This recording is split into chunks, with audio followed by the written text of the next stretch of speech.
I declare briefing open at 6 p.m. Good evening, councillors, staff, ladies and gentlemen. This meeting today is being held on Wajak Noongar Budja, and I would like to acknowledge and pay my respects to elders past, present and future. I thank all past and present members of the community that have supported the city to better understand and value Noongar culture within the city of Wanneroo. Please note that the audio-visual proceedings of tonight's meeting will be live broadcast online, with the exception of matters discussed behind closed doors. The broadcast of meetings of the proceedings of the meeting can be accessed live and on demand through the City of Wanneroo YouTube channel. Our attendances are as per the record, and apologies and leave of absence. Councillor Rowe is on a leave of absence from the 12th of September to the 5th of October 2023. And Councillor Wright is on a leave of absence from the 10th of September to the 19th of October 2023, and we have no other absences of councillors this evening. We have no deputations requests received this evening, and so therefore we move on to reports.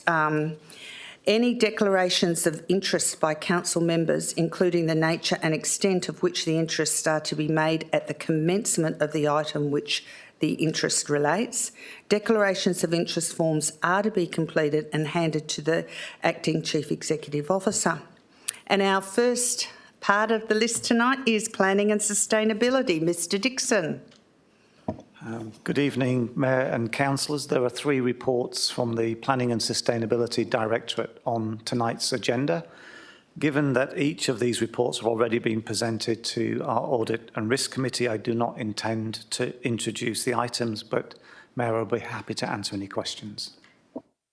Thank you. Do I have any questions for item 4.1, Alkimos Eglinton Development Contribution Plan Annual Review of Costs 2023-2024? Yes, Councillor Miles. Thank you, Mayor. My question probably will actually be for all 3 items that we have with regard to planning tonight, so I'm not just going to answer them for the one. With the development application, with the item that we have before us, it obviously talks about some of the increases in that. I have no problem with that. The question I have for administration is, in another report later in the evening under financials, it's giving us an indication that our term deposits have increased in value considerably. Some of those term deposits are obviously developer contribution schemes. Have you taken some of that into consideration when you're recasting these budgets on an annual basis? Mr Dixon. Through you, yes, the answer to that is any interest that's generated is placed into the scheme. So if there's money in the cell, then the interest generated from that money is contained within and ring-fenced within the cell. Thank you, Mr Dixon. Are there any other questions to item 4.1? Councillor Civic. Yes, thank you, Madam Mayor.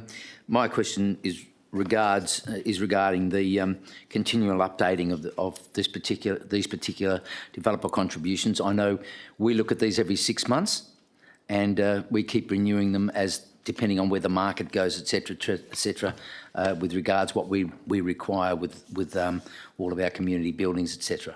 Yes. Mr Dixon. Through you, Mayor. So it's an annual review. It's a 12-month review. Yes, that's exactly correct. The whole purpose of this review is to review expenditure, review the money that's been received through contributions, and then determine the rate that's going to be applied for the next 12 months. Thank you, Mr Dixon. Any other questions on item 4.1? Yes, Deputy Mayor Treby.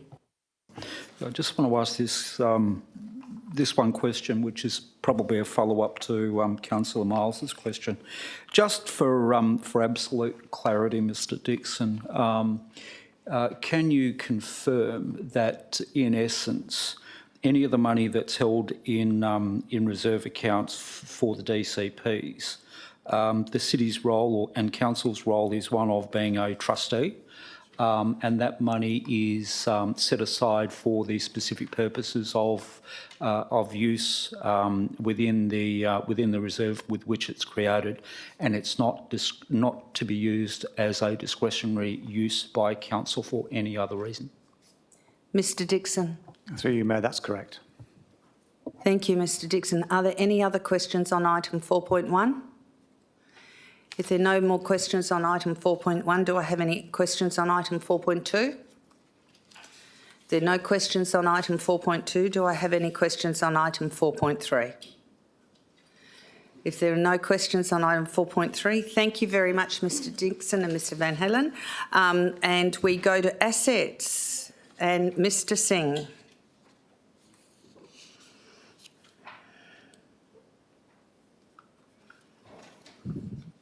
Thank you, Mr Singh. And Mr Chettleberg. Thank you, Mayor. This evening, from Assets Directorate, we have two reports on the agenda tonight. We'll be happy to take questions on either of those items. Thank you, Mr Singh. Do I have any questions on item 4.4? Yes, Councillor Miles. Yeah, thank you, Mayor. My question is to an item that's been brought to my attention by some of the residents that attend the licensing facility, and in actual fact, the fact that there is no public toilets available for anybody to go in that facility. I did bring it up with planning, Mr Dixon, who provided some answers to that. And I note in this report from the petitioner that you have made a comment with regard to that facility there. Can I ask administration what more can be done to attempt to try and get some public toilets located in or very near, because I'm being told that the staff at this facility are telling people to go to McDonald's or up to the local Woolworths, which is over 500 metres away. So that means another car travel or something like that. Is there any response? Mr Dixon. Thank you, and through you, Mayor. So at the bottom of page 115 of your report, I think the last two paragraphs make reference to this exact issue. I think Councillor Miles has raised the matter with me previously, and administration, subject to Council's resolution on this report, would intend for the Acting Chief Executive Officer to write to the landowner and the Director General of Transport to raise the issue of a lack of public toilets and request that matter to be addressed. It isn't something that we could formally require through the Planning and Development Act, but I think given the nature of the use, I concur that I think there should be public toilets provided for the users of that building. Thank you, Mr Dixon. Are there any other questions? Councillor Miles. Yeah, thank you, Mayor. And I do thank Mr Dixon for his reply. Can Mr Dixon just point out as to why this particular building would have been exempt from having public toilets provided, considering the amount of use that this building has or what it was planned to have when it was constructed? Mr Dixon. Thank you, and through you, Mayor. So the application that was lodged with the City and presented to the Joint Development Assessment Panel was for offices. It wasn't intended, as the application was submitted, to be used for the Department of Transport. The Department of Transport leased that building.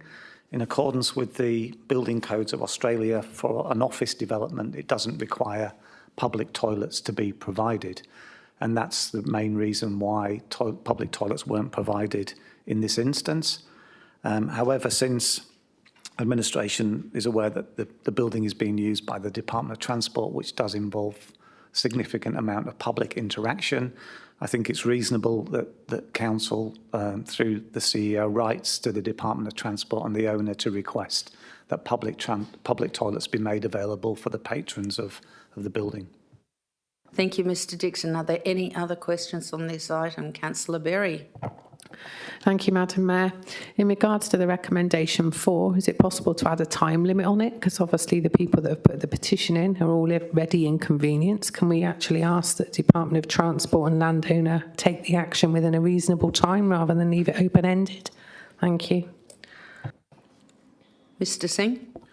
Yeah, thank you, Mayor. Yeah, we can request that, but obviously it's up to the department how much time they will take, but definitely we can request that in the letter.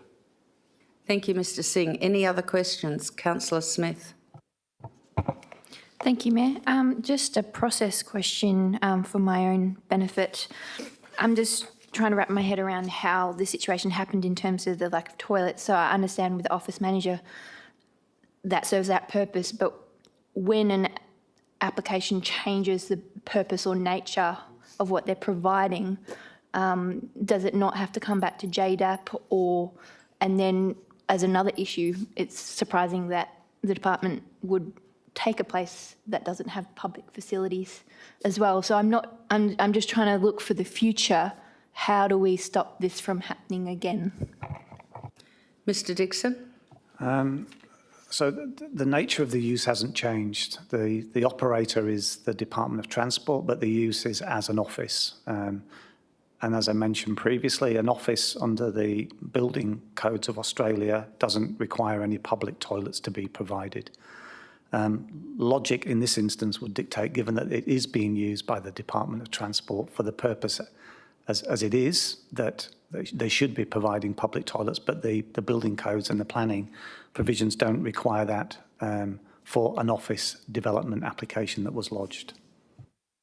Thank you, Mr Dixon. Any other questions for this item? Councillor Miles.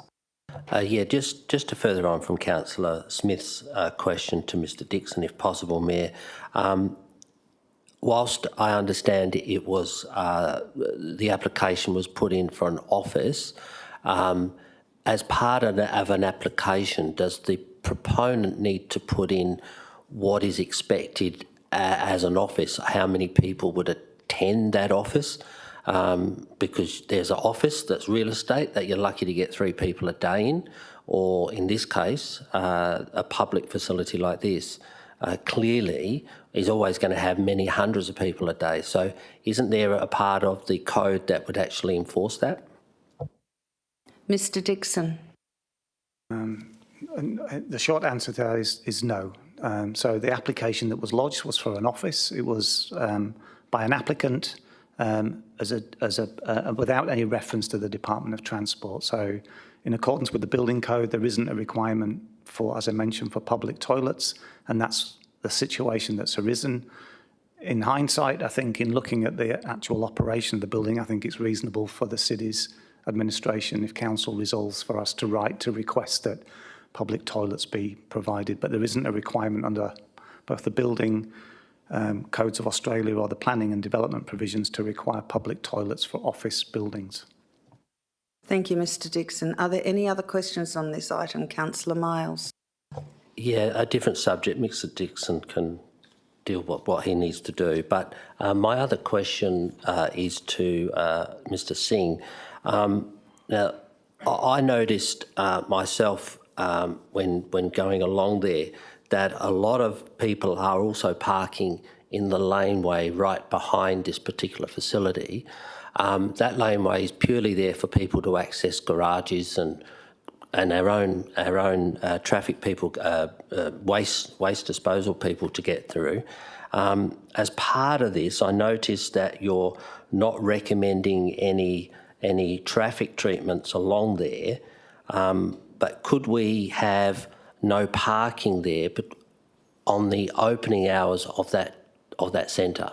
So people stop parking in there, or rangers can obviously find it. So we don't want no parking all the time, because obviously that will impact on the residents, but it should be no parking during the office hours of the driver's licensing centre. Is that possible to achieve? Mr Singh. Yeah, thank you, Mayor. What we can do is we can monitor that situation, and also then as part of the process, if we're going to introduce any parking prohibitions, we'll have to consult with the adjoining community. And after that one, depending upon the feedback we can receive, then we can consider imposing parking prohibitions in that laneway. Thank you, Mr Singh. Councillor Smith. Can I clarify about the cars parking in that laneway if we know that they're actually from people visiting the dot centre, or because I know a lot of residents do park out the front of their own garages as well. So I would hate for any prohibition to impact residents themselves. So just wanting to get clarification about if there are reports that others not living there are doing that. Mr Singh. Yeah, thank you, Mayor. I think that's the intention of when we do the community consultation. We'll consider the feedback and look at the local amenity before we can put parking prohibitions and who will be exempt or who won't be exempt. Thank you, Mr Singh. Deputy Mayor Treby, did you have a question? Oh, sorry. Councillor Miles? Yeah, thank you, Mayor. Just going to page 118, which you've actually got a bit of a map of the facility. Where the exit of the car park is it possible to have that exit, to help with the laneway issue, have that exit moved to the other end of the car park so people come straight out and straight onto Benenden? To me, that would be more logical because that is no different to if somebody was in the Woolworths car park up the road where you have to travel through and get out onto the main road that way. So is that possible to look at, or is that a planning matter? Mr Singh? Yeah, thank you, Mayor. I think the report actually suggests what Councillor Mile has outlined. As part of the planning approval, the exit on Delvin Lane was part of the application, so that was approved as presented. What we are suggesting in this report that exit should be closed and new exit provided on Benenden for left out only. We're suggesting that one, there is attachment 4 actually shows that proposed sketch. Again, but the point still remains, the developer or the property owner has constructed this exit in accordance with planning approval, so it'll be for them then to lodge another development application to close that exit and construct a new one. We can't force them, but we can request them to do that.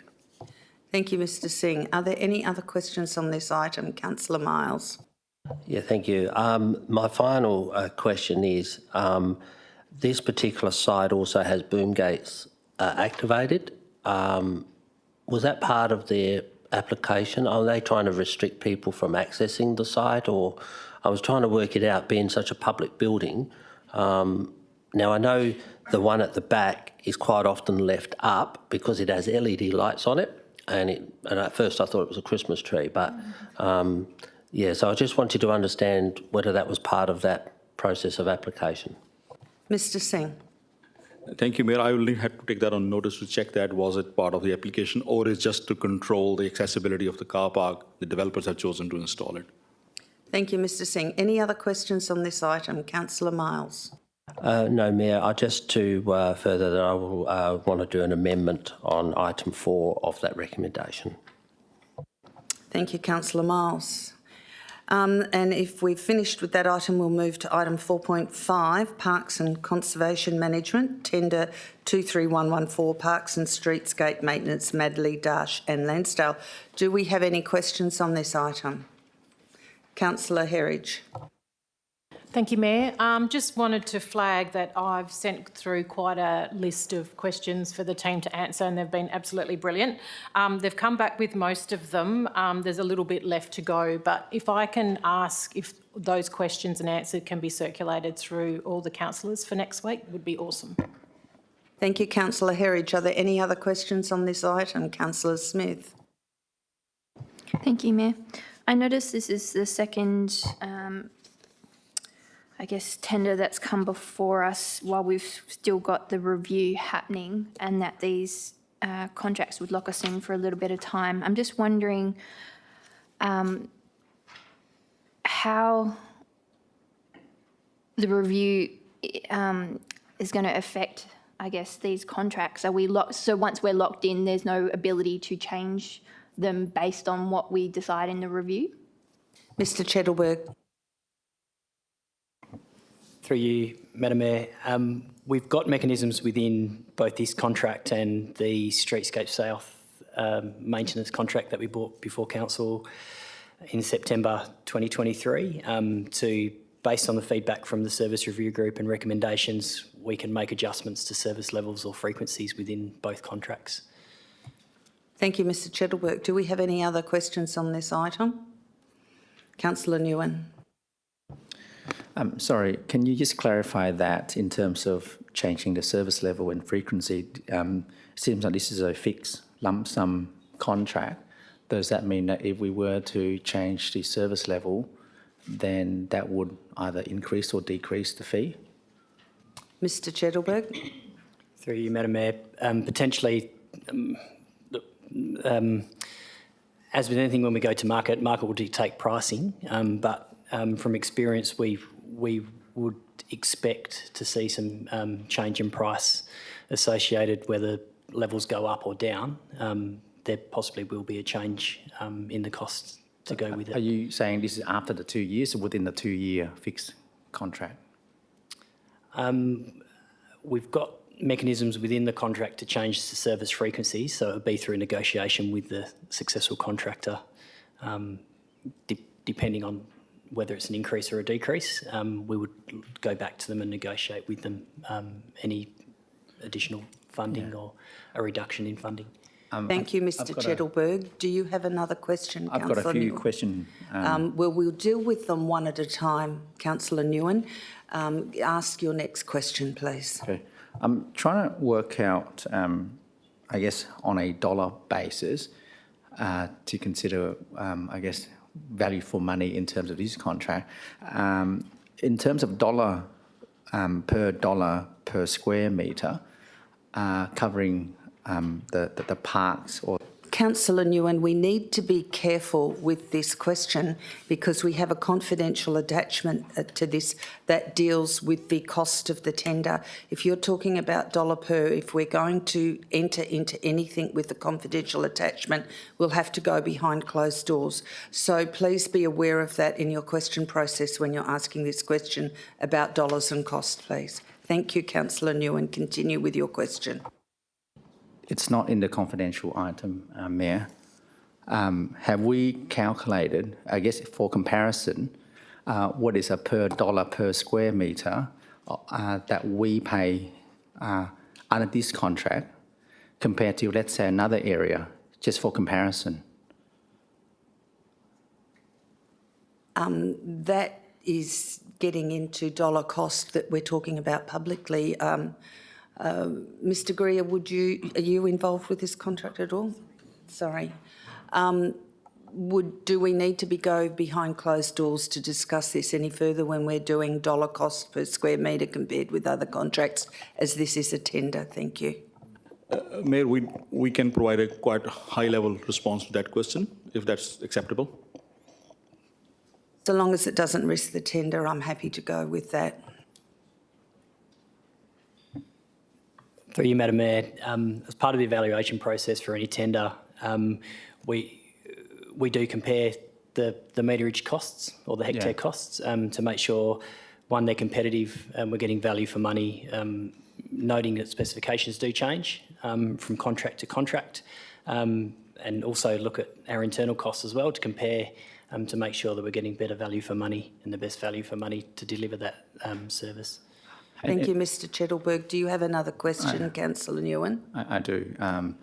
In terms of the scope, and I get complaints just about the maintenance of the verges, and residents just ask to basically fix this particular area all the time, and there's rubbish just left there. In terms of the frequency, if the contractor are always asked to attend, this site to attend to the maintenance, does that increase the cost, or is it a fixed price that where, however regular they have to come out and attend to the issue, it doesn't increase the cost? Mr Chettleberg. Through you, Madam Mayor, the contract's based on service frequencies. So if you look at streetscapes, the contract allows for 17 frequencies or visits per year. It's worth noting this doesn't include residential verges. They're not included within the contract. So this is looking at, from a streetscape point of view, it's looking at roundabouts, verges, nibs within intersections. So we've aligned this contract to the service frequency in Streetscape South that was adopted by Council in the September Council meeting last month. So we're quite confident that at this level we will be able to manage the streetscapes as required to a presentable standard. Thank you, Mr Chettleberg. Do you have another question, Councillor Newen? And does it include the parks in Manly and Kingsway? Mr Chettleberg. So through you, Madam Mayor, this contract excludes the Kingsway Regional Open Space. We've managed that through a hybrid model of in-house and contract for a number of years, but due to the specialist nature of the surfaces in there and the requirements to maintain it to the standard that we do, doesn't form part of this contract. Thank you, Mr Chettleberg. Do you have another question, Councillor thank you. Ewan? Are there any other questions on this item? Councillor Miles. Yeah, thanks, Mayor. My question to Mr Singh, Mr Chettleberg, is with the contracts like this, and as we said before, Councillor Smith said before about us reviewing some of our cuttings and what have you going forward, when do we allocate a cost per site, like per oval? So if we're talking about the Montrose Oval or we're talking about one of the other ovals, do we know each cost of those and so we know where we are from a budgetary point of view? Or have you just done an overall, there's so many square metres of grass that needs to be dealt with and what have you? And how have you done it? Thank you for that question, but that's not really part of this tender item.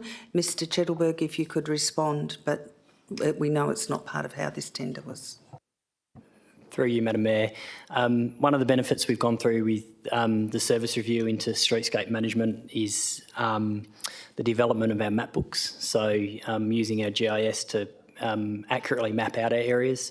So this tender, along with the Streetscape South that was adopted by Council last month, we have very comprehensive map books now of the areas. So we have, per hectare rate for our parks, per hectare rate for our streetscapes. So we give those map books out as part of the tender package, and tenderers can do their own calculations in regards to what those costs will be. Thank you, Mr Chettleberg. Do we have any other questions on this item? Councillor Miles. Yeah, thank you for that, because obviously it's important for us to know where those costs are, and obviously, as you just said, the tenderers get to have that information as well. My last question on this, and it did come up by Councillor Rowe earlier this year, is does this tender also take care of the laneways, the public access ways as well? Do they maintain those? Mr Chettleberg. Through you, Madam Mayor. It does take into account some of the vegetated or sort of higher landscaped public access ways that exist certainly through Lansdale. The smaller, more traditional linear type public access ways aren't included in this contract, but noting it is part of the service review that will come back to the service review group for comment in the next couple of months. Thank you, Mr Chettleberg. Any other questions on this item? If there are no more questions, we go on to Community Place. Thank you, Mr Singh and Mr Chettleberg.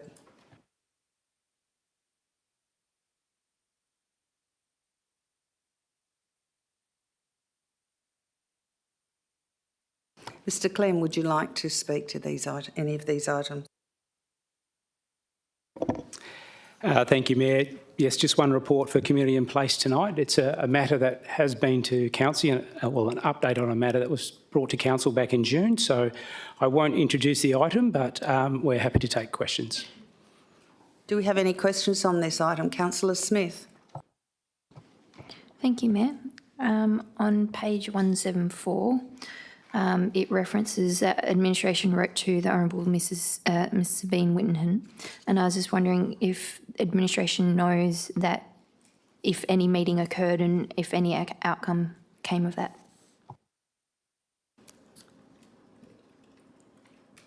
Mr Singh. Thank you, Mayor. As far as I know, we haven't received a response yet, but I can confirm that through the briefing notes. Thank you, Mr Singh. Any other questions? Councillor Svidden. Yes, thank you, Mayor. This is a very encouraging report. My question is that when the actual lease or trial period ends, will the city maintain its relationship with the Green to carry it on as the Green or the body corporate there is looking at alternatives through the local member, I don't think, who has responded, and also through the Perth Transport Authority, as well as the actual developer, and they're hoping to solve that problem. But my question is basically, will we help and continue to allow the bus to be used under the city's terms and conditions until they can actually find an alternative? Mr Clem. Thank you, Mayor. Yes, that's the case. We'll continue to work with the group. We've noted that their hire arrangements and their usage arrangements are consistent with what we can provide. And in fact, that's what our recommendation is in the report, that we agree to continue to work with the Green. Thank you, Mr Clem. Any other questions on this item? Councillor Nguyen. So if they increase the demand for use of the bus to an additional 1 or 2 days, how would that be done Mr Clem. in the future? Thank you, Mayor. The bus is under a booking arrangement, so it would be based on what other bookings we have, but if the bus is available, then yes, they'd be able to use it. Thank you, Mr Clem. Councillor Smith. Thank you, Mayor. I was just wondering if we knew if the group are wanting in the end use of a bus like every single Monday to Friday or weekends as well for their own bus if they go that route, or if it can be the need met within the hiring. Mr Clem or Ms Russell? Thanks, Mayor. So the bus is available for them to hire at any time. At the present, their use doesn't demand it to be hired any more than it currently is. However, they have expressed interest in hiring it potentially 2 days a week, infrequently at this point in time. And they also are able to hire it on a weekend if they have any social outings. During the trial, they did have a social outing, and they were quite successful in hiring the bus and the use of it, and returned it as expected. Thank you, Ms Russell. Are there any other questions on this item? Councillor Miles. Yeah, thanks, Mayor. Just on page 177, under the financial implications, you've got on there the normal bond hire is $1,000 to obviously do that, and $100 per day. But you're also saying that because the Green is mostly of a seniors group, we're waiving that and exempting that fee at this point in time. So if we're going to continue with this service, we'll obviously continue that support for the Green. Is that right, Mr Clem? Mr Clem. Yes, that's correct, and those arrangements are in accordance with the community transport policy. Thank you, Mr Clem. Any other questions on this item? Yes, Councillor Civic. Thank you, Mayor. I'd like to foreshadow a third point for next week's meeting, and I'll discuss that with Mr Clem, if that's okay. Thank you, Councillor Civic. Are there any questions on this item? If there are no more questions, we now go to corporate strategy and performance. Thank you.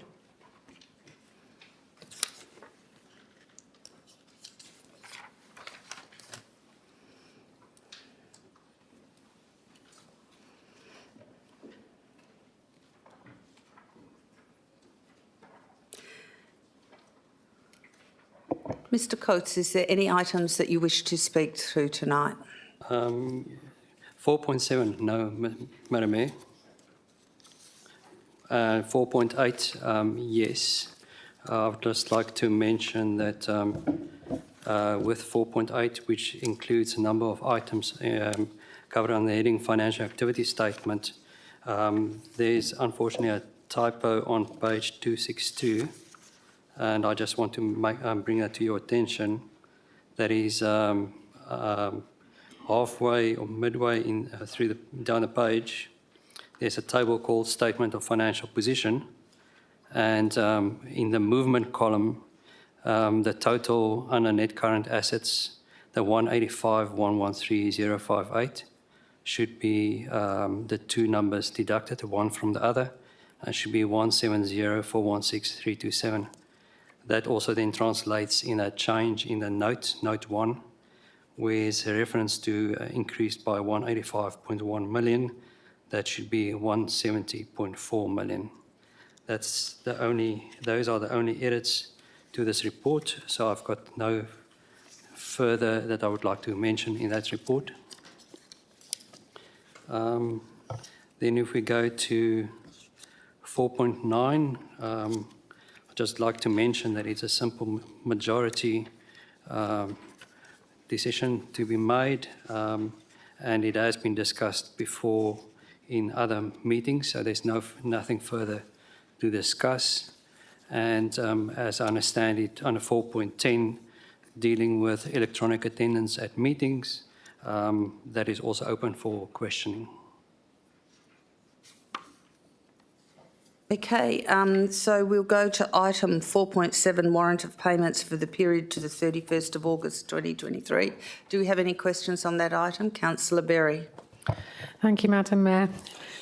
On page 237, which is item 21269, it's a reimbursement of electricity paid by Queen's Rock Sports Club between the 9th of the 8th, 2012 and 14th of the 8th, 2023. Is there a reason it's taken so long to deal with that, and have they been paid interest or anything on that? Thank you. Through Mr. Madam Mayor, Coates? I don't have the response to the exact answer to that, but I'm happy to take that away. Thank you. Any other questions to the Councillor Miles? Yeah, thanks, Mayor. My question is on page 196, 20426. And it's not necessarily the cost or whatever, but it says membership and subscription renewal, registration of people and culture seminar to 2 attendees, and then a short course for booking state employment law essentials 3 attendees. Is that for staff or was that for councillors in attendance? It doesn't say it. Can you maybe have that amended, whether it was a staff or a council cost? I'll get Mr. that in a minute. Coates, thank you. Yes. I'll get the detail of that. Yeah. The acting CEO knows the answer to that question. Councillor Miles. Ms Jennings. Thank you, Mayor. That is for staff, so, yeah. Thank you. Any other questions on the warrant of payments? Councillor Miles. Yeah, I'm just trying to get down to the page, but it is a generalised question again about the detail within the warrants.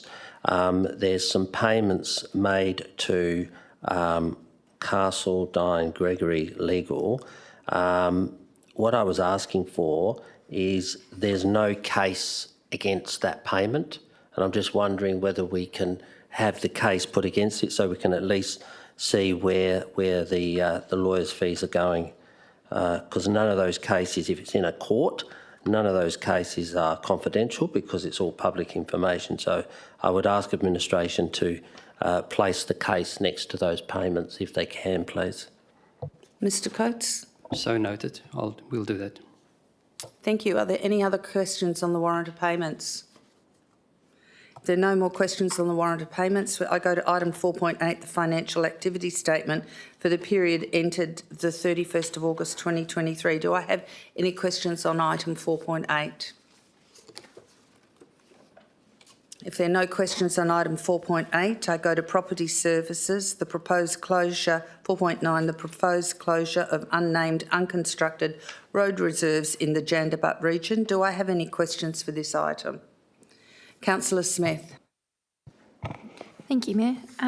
Just had a question about how would you define an unconstructed road reserve? Is that a dirt road, sand? Is it limestone? Mr Greer. Thank you, Mayor, and thank you for the question, Councillor. It can vary, essentially. An unconstructed road reserve is simply a road reserve that was dedicated often at a subdivision stage, often a long time ago, decades ago in many cases. At the original time that it was dedicated, it was intended as a future road, but then as the area develops and changes, sometimes it's not required. So just as an example of the condition of one, to pick one that probably is more familiar to some councillors, the site in Queen's Rocks where the former caravan park is, lot 211, there is a long strip of road reserve that runs right through the middle of that. A portion of that road reserve goes through virgin, unchanged bushland, a portion goes through tracks, a portion goes through open space that may look like a dirt track. It varies. So hopefully that clarifies. Thank you, Mr Greer. Any other questions on this item?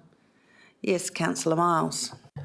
I read the report and I understand what the administration have been asked, I think, to do. My concern is once it's gone, and we can't get it back. So what's the administration's view of the future possible use of these areas and with those, because they were clearly put in for people to access the reserve and conservation areas around the lakes because it's all private land around there. So how's administration going to deal with that? Mr Greer. Thank you, Mayor. The areas in question will move under the management of the state, so they'll stay effectively state land, just as a different type of land tenure.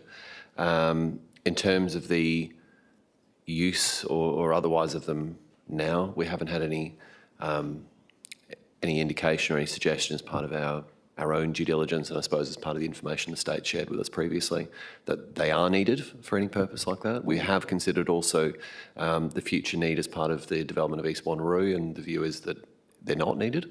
I suppose the final point is the recommendation will lead to further consultation or, an advertisement for the public to provide comments. That's probably the last step in drawing out if there is any concern with the use of those. Obviously, if there was, then that would be something that need to be considered. Thank you, Mr Greer. Councillor Civic has a question. Yes, thank you, Mayor. Mr Greer, yeah, the land which is under the control of the West Australian Planning Commission adjoining, obviously recreational conservation purposes, will that eventually form part of the reserve for conservation of flora and fauna, which is in the centre of Lake Dundebar? Because obviously those road reserves are no longer necessary, and I guess when things settle down in this area, these will all be integrated into that one parcel. Mr Greer. Thank you, Mayor. I may need to take that on notice and see if we can have a response from the state at short order for that. I don't believe any of the information from the state thus far has indicated what the intent is other than just rationalising the land parcels, but I will inquire to see if we can get an answer on that quickly. Thank you, Mr Greer. Any other questions? Councillor Miles. Yeah, thanks, Mayor. The other issue that I do have is some of these are unnamed roads, and they are gravel tracks and they are sand, but they're also bridle trails as well. So, the community out there were having access to some of this. So I know you were talking about this is going to go for public comment, but has the city looked at that already, whether they are currently being used? Mr Greer. Thank you, Mayor. We've only investigated, I suppose, with internal city stakeholders and internal service units, and there's not been any suggestion that's come back that they are actively being used for anything where the consolidating the land in the way proposed would pose a problem. But I can add further comment on that ahead of next week, and again, obviously, then it goes out for advertising, so it may attract further public response that way. Thank you, Mr Greer. Do we have any more questions? Councillor Miles. Yeah, just to follow up from that, thanks, Mr Greer, because I know that in this case, it is the only way for people with horses to get through the private landowners there. So that's why I'm a bit concerned. I know it's going to be possibly Crown land, but they're likely to want to put barriers up or whatever to stop people using it. And if people are using that amenity today, we need to understand that case. And this area is full of bridle trails that were originally put there by some of the older developers like Bill Duffy and so forth. And we might be taking something away that's had common use. Mr Greer. Thank you, Mayor. We can take that on notice and have a look at it further. Do you have any other questions on this item? Mr Dixon would like to speak to this question.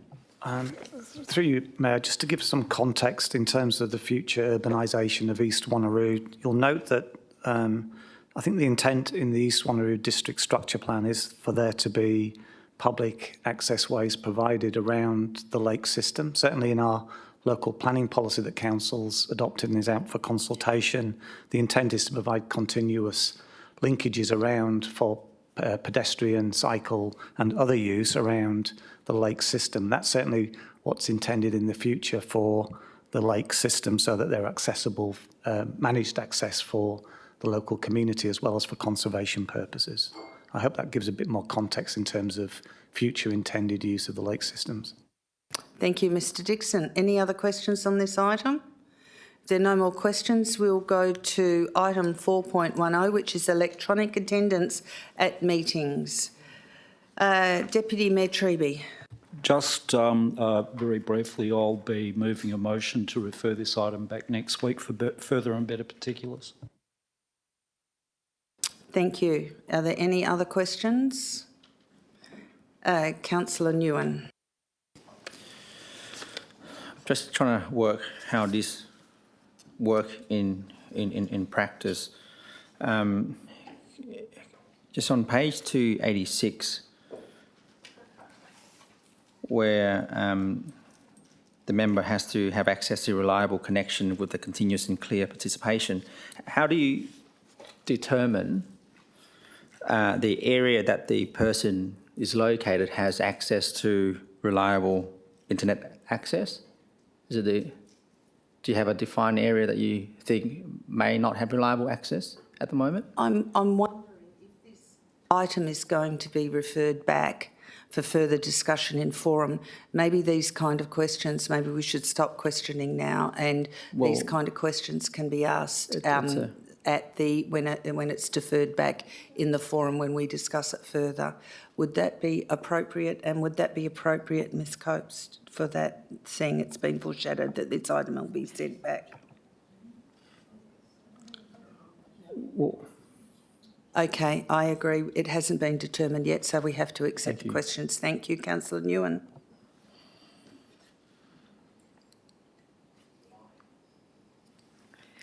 Yes, thank you, Mayor, and through you.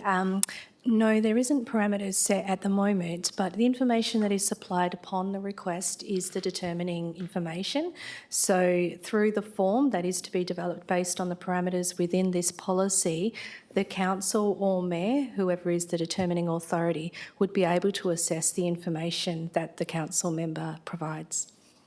I guess the concern Thank you, is, Ms Smart. Do you have another question, Councillor Nguyen? I've got a few questions. We will do them one item. at a time, and if other councillors have questions after you've had 3 questions, we will give other councillors the option to ask questions as well. Councillor Nguyen, this is your second question on this item. I'm not sure if any particular councillor or mayor has experience in assessing, whether someone has access to the internet reliable or not. I mean, it's out of our sphere of experience, I would have thought. What's the question, Councillor Nguyen? So how would they assess that? Ms Smart? Thank you, Mayor. So Regulation 14C5 of the regulations outlines that requirement. It says that the location and the equipment are needing to be suitable for the member to effectively engage in deliberations and communications. That is the requirement that Mayor or Council must have regard to in making the decision on whether or not to authorise that access, whether or not the information supplied is sufficient for the member, for the Mayor or Council to be confident that they are suitable is the decision of the Mayor or Council at that time. Thank you, Ms Smart. Councillor Nguyen, this is your third question on this item. Yes, and please go ahead. The equipment, I assume that's either a phone or a laptop.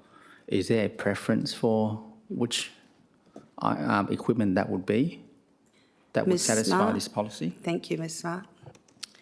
The equipment isn't defined. The attendance by electronic means platform within the policy is video conference, so the equipment would be able to accommodate that. Okay. Thank you, Ms Smart. Are there any other councillors that have a question on this item? Councillor Smith. Thank you, Mayor. I am not a tech expert by any means, but I just have one question. I had a thought in my head about a scenario. If somebody's away from home at a hotel or something like that, or in a suitable place, do we need to think about specifying what Wi-Fi connection they can use, whether it's their own personal hotspot, or because just people recommend if you go to airport, it's not secure if you use the publicly available Wi-Fi, if that makes sense. Do we need to factor that into our policy for what we use and to maintain confidentiality of our meetings? Ms Smart. Thank you, Mayor, and thank you for the question, Councillor. I think your question relates to the maintenance of confidentiality in attending a meeting electronically. That is a requirement under the regulations that a member must not attend a meeting or a closed part of the meeting unless they are able to declare and maintain confidentiality. So in making a request, they would need to make that declaration, and that declaration also needs to be made at the start of the meeting for which they are attending electronically. Thank you, Ms Smart. Any other questions on this item? Yes, Ms Smith. Sorry, just to follow up, because I'm not sure that everyone might think about that when they're making their notes on their form. So once again, I just asked, is that something we should mention in the policy, or as a guideline, the internet connection that you have should be on a private source or something like that? Ms Smith? Ms Smart, sorry. Yes, thank you. So in terms of the development of the form, that will enable council members and help them to guide submitting their request, we can certainly include that kind of question. Whether or not that is something that needs to be stipulated into the policy is for council to decide.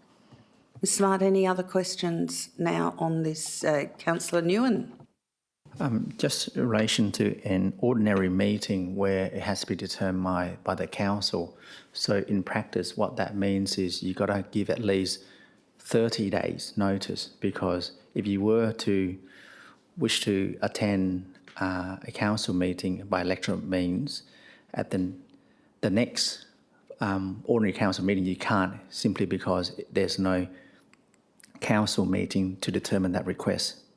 Is that how I should take how that would work? Ms Smart. Thank you, Mayor, and thank you for the question, Councillor. In regards to the submission of a request, the policy, based on the feedback from council members, is that a request is to be submitted 2 full working days before the proposed meeting. If that is for the meeting that is coming up within the few days, like an ordinary council meeting, the mechanisms of electronic attendance allow for a member who has made a request to be placed in waiting rooms until the decision of the council has been made. Thank you, Ms Smart. Any other questions on this item? Okay, if there are no more questions, we'll move to Chief Executive, Governance and Legal. Item 4.11, the annual review of the strategic 3-year internal audit plan. Ms Jennings. Thank you, Mayor.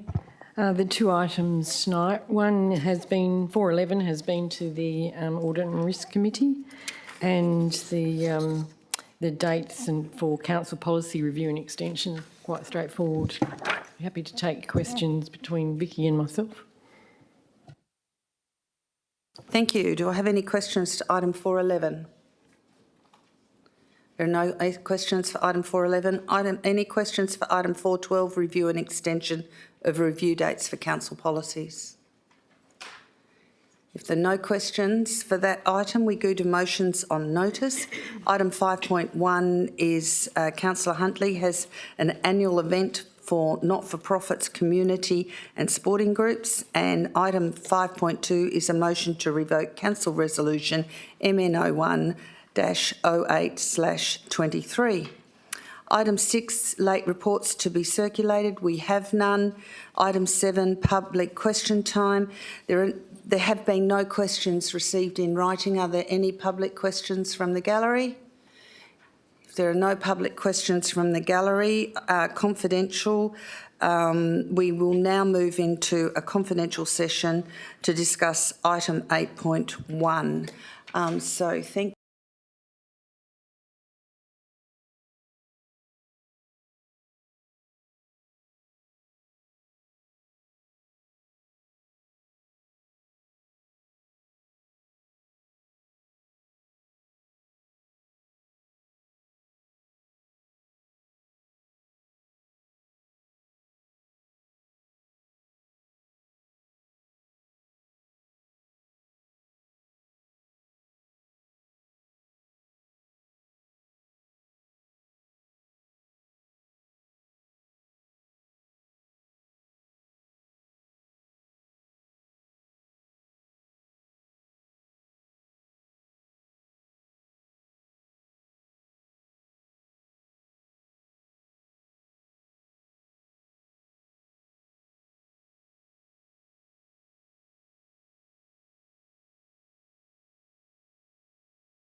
Thank you. We now move out of our confidential session to item 9, which is date of the next meeting. The next ordinary council meeting has been scheduled for 6 p.m. on Tuesday the 10th of October 2023 to be held at Council Chambers, first floor, 23 Dundebar Road, Wanneroo. And item 10, closure. Thank you for your attendance. I now declare the briefing session closed at 7:05 p.m.